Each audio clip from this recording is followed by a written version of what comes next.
Mike Mentzer, el genio que desafió a Arnold. Y si te dijera que el Mr. Olympia más famoso de la historia estuvo arreglado y que la víctima lo denunció hasta el día de su muerte, este hombre logró lo que nadie, una puntuación perfecta, 300 de 300. Entrenaba la mitad que todos los demás y crecía más que todos los demás. Y decía en la cara de la industria que las revistas te mentían para venderte suplementos. En 1980 se atrevió a desafiar al hombre más poderoso del deporte, Arnold Schwarzenegger. Casi se van a los golpes en plena conferencia de prensa. Esa noche los jueces tomaron una decisión que el público abucheó y destruyó su carrera para siempre. Esta es la historia de Mike Mentzer, el hombre al que el culturismo traicionó y que el algoritmo vengó 20 años después de su muerte. Mike Mentzer nació el 15 de noviembre de 1951 en Filadelfia, Pensilvania, de padre alemán y madre italiana. A los 11 años, pesando apenas 43 kilos, vio las portadas de las revistas de músculo y quedó hipnotizado con esos cuerpos que parecían de otro planeta. Su padre le compró un set de pesas que venía con un folleto de instrucciones. Y presta atención a este detalle porque es casi profético. El folleto recomendaba entrenar no más de 3 días por semana. El niño Mike obedeció al folleto. Años después toda la industria le diría que eso era muy poco y él demostraría que el folleto tenía la razón. A los 15 años ya levantaba en press de banca más que la mayoría de los hombres adultos de su pueblo. Pero había algo que hacía a Mike diferente de cualquier otro adolescente musculoso, y era su cerebro. Era un estudiante brillante, obsesivo con los libros. Años después se enamoraría de la filosofía de Ayn Rand y del objetivismo, la idea de que la razón, no la tradición, no la autoridad, es la única herramienta válida para conocer la verdad. Recuerda esa idea porque va a destruir su carrera, pero también va a inmortalizarlo. Al terminar la escuela se enlistó en la Fuerza Aérea de los Estados Unidos, 4 años de servicio, y ahí llevó su entrenamiento al extremo, que todos predicaban en la época, más de 3 horas diarias en el gimnasio 6 días a la semana. Hacía exactamente lo que hacían todos, lo que decían las revistas, incluso lo que hacía Arnold. Y el resultado, progreso, pero cada vez menos, estancamiento, fatiga crónica. Y entonces, en 1971, llegó la derrota que le cambiaría la vida. 1971, Mr. América de la AAU. Mike tiene 19 años y sube al escenario convencido de que puede dar la sorpresa. Pero resulta que termina en el puesto 10. Décimo, una paliza. Para la mayoría eso sería el final de la historia, pero para Mike Mentzer fue el comienzo, porque esa noche no ganó un trofeo, ganó un contacto. El campeón de ese Mr. América era un fenómeno llamado Casey Viator, el Mr. América más joven de la historia.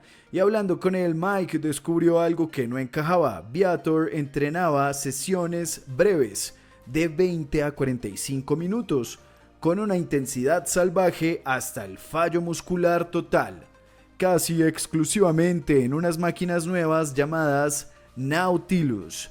Y Casey le dio el contacto de su entrenador, un excéntrico inventor llamado Arthur Jones, el creador de estas máquinas. La filosofía de Jones era una herejía para la época: forma estricta, movimiento controlado y el músculo llevado al fallo absoluto, y descanso suficiente para crecer. Entrenar más no era la solución, en realidad era el problema. Exactamente lo contrario de lo que hacía todo el mundo. Lo contrario de las famosas sesiones dobles que predicaba la era de Arnold. A la mente de Mentzer, entrenada para seguir la razón y no a la manada, aquello le hizo clic. ¿Dónde estaba la evidencia de que más volumen de entrenamiento era mejor? La verdad es que no existía, solo existía la tradición. Pero entonces el destino lo puso a prueba. Una lesión severa de hombro lo sacó del entrenamiento por completo. De 1971 a 1974, 3 años, Mike Mentzer no pudo entrenar. Para cualquier otro, esto habría significado el fin, pero para él fue tiempo de estudiar. Volvió en 1975, se inscribió en el Mr. América y quedó tercero, detrás del gran Robbie Robinson. Ese mismo año entró a la Universidad de Maryland como estudiante de premedicina. Estudió genética, química física, química orgánica. Su sueño de ese entonces era ser psiquiatra. Con ese rigor científico tomó las ideas de Jones, las cuestionó, las refinó y las llevó más lejos que el propio Jones hasta crear su propio sistema. Lo llamó Heavy Duty. Con el sistema Heavy Duty, el cuerpo de Mike Mentzer empezó a transformarse en algo difícil de ignorar, una combinación de densidad, proporción y una apariencia que parecía tallada en piedra, acompañada por aquel bigote que terminaría convirtiéndose en parte de su imagen, y muy pronto los títulos empezaron a llegar. En 1976 gana el Mr. América de la IFBB. Un año después, en 1977, gana el campeonato norteamericano y queda segundo en el Mr. Universe. Pero es en 1978 en Acapulco, México, cuando Mike Mentzer hace historia. Gana el Mr. Universe con una puntuación perfecta, 300 puntos de 300. Era la primera vez que alguien conseguía una puntuación perfecta en la historia de la IFBB. Con esa victoria, Mentzer dejaba atrás el circuito amateur y entraba oficialmente al profesionalismo, y vale la pena detenerse un segundo en lo que esto significaba. El culturismo es un deporte decidido por jueces, un deporte donde cualquier pequeño detalle puede separar al campeón del segundo lugar. Pero aquella noche, Mentzer consiguió la máxima puntuación posible. Y había algo que hacía su ascenso todavía más sorprendente. No entrenaba como la mayoría de sus rivales.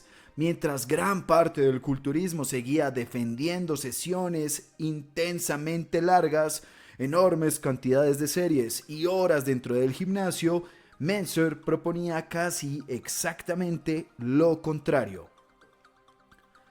Sesiones más cortas, menos series, muchísima más intensidad y más tiempo para recuperarse.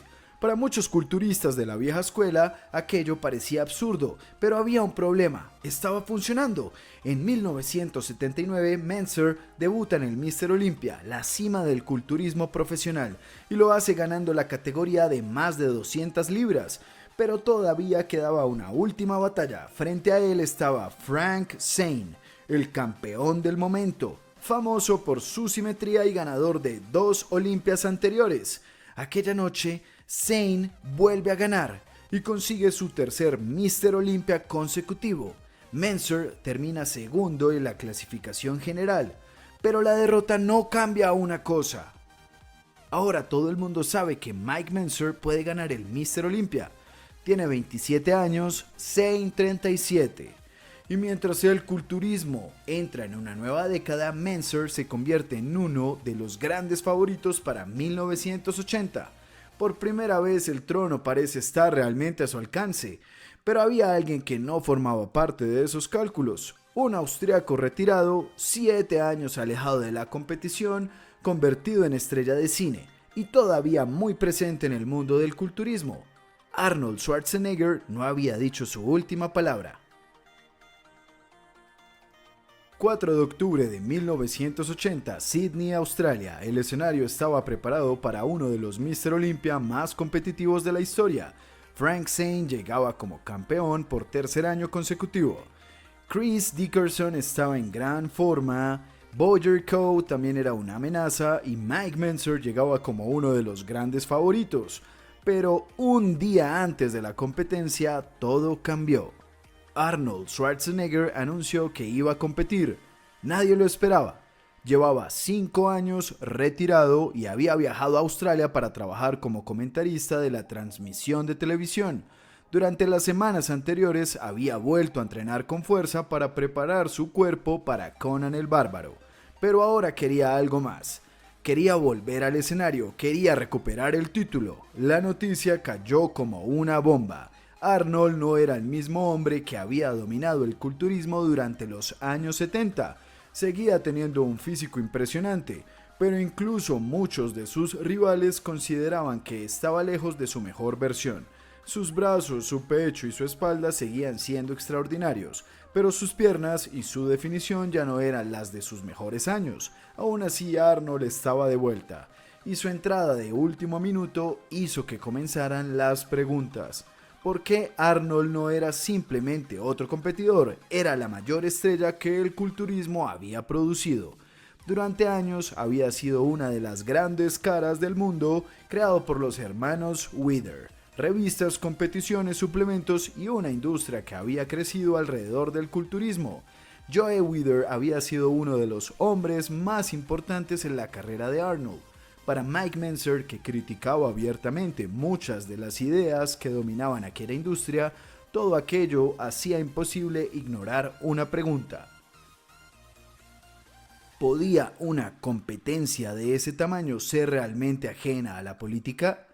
Nunca se demostró que el resultado estuviera decidido de antemano, pero después de lo que ocurrió aquella noche, Mentzer quedó convencido de que algo no estaba bien. La tensión ya había comenzado antes de subir al escenario. Durante las reuniones previas al concurso, Arnold volvió a utilizar los juegos mentales que lo habían hecho famoso. Interrumpía, se burlaba, provocaba a sus rivales. Pero Mentzer no estaba dispuesto a quedarse callado. Según los relatos de quienes estuvieron allí, la discusión entre ambos subió tanto de tono que tuvieron que separarlos antes de que la situación fuera más lejos. La rivalidad ya no era solo física, era personal. Y entonces llegó la competencia. Arnold subió al escenario junto a la nueva generación de culturistas que había aparecido durante sus 5 años de ausencia. Mentzer, Zane, Dickerson y Coe. Todos frente al hombre que había dominado la década anterior, y al final de la noche llegó el momento que cambiaría la historia del culturismo. Los jueces anunciaron al ganador: Arnold Schwarzenegger, su séptimo Mr. Olympia. Parte del público respondió con abucheos. Chris Dickerson terminó segundo. Frank Zane, el campeón de los últimos 3 años, quedó tercero. Roger Coe terminó cuarto y Mike Mentzer apareció oficialmente en quinto lugar, aunque había terminado empatado en puntos con Coe. Para Mentzer aquello era imposible de aceptar. 2 años antes había conseguido una puntuación perfecta y ahora quedaba de quinto, detrás de una versión de Arnold que muchos consideraban muy lejos de la que había dominado el culturismo en sus mejores años. Y Mentzer nunca afirmó que él fuera necesariamente el hombre que debía haber ganado aquella noche.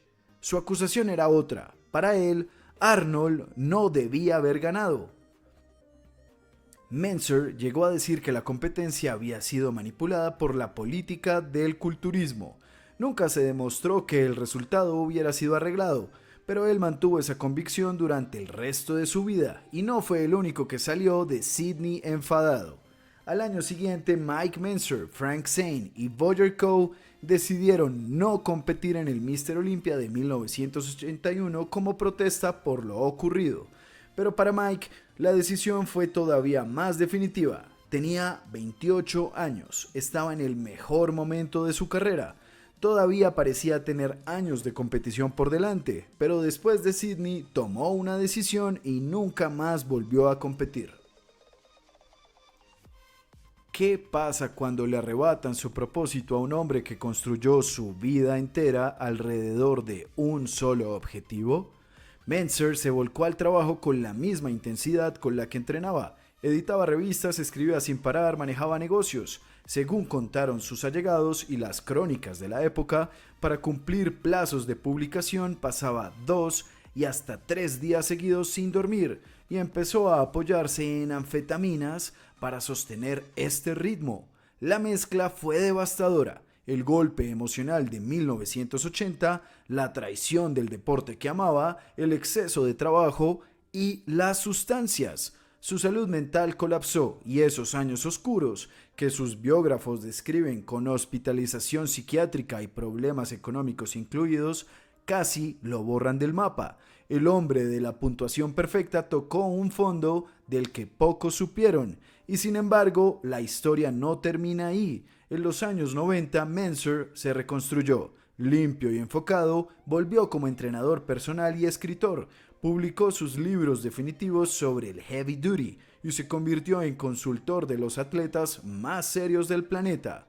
Uno de ellos era un británico callado y monstruosamente disciplinado que entrenaba en un sótano de Birmingham llamado Temple Gym. Su nombre, Dorian Yates. Mensur conoció a Dorian Yates en los años 80 y a inicios de los 90 lo introdujo personalmente al entrenamiento de alta intensidad, guiándolo en sus primeras sesiones de este estilo, cortas, brutales, al fallo absoluto con recuperación completa.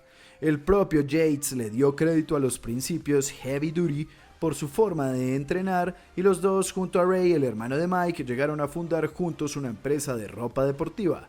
El resultado, Dorian Yates ganó el Mr. Olympia 6 veces consecutivas, de 1992 a 1997, y cambió el estándar del deporte para siempre. El título que le negaron a Mensur en el escenario lo ganó su filosofía 6 veces. Esa fue su venganza, no física sino intelectual. Y un detalle que habla muy bien de él es que con los años Mensur y Arnold terminaron haciendo las paces. Nunca cambió su versión sobre 1980, pero tampoco vivió en el rencor.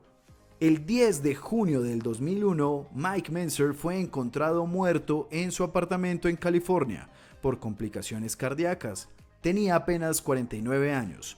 Quien lo encontró fue su hermano menor Ray, Mr. America 1979, su compañero de toda la vida, que vivía con él y padecía una grave enfermedad renal.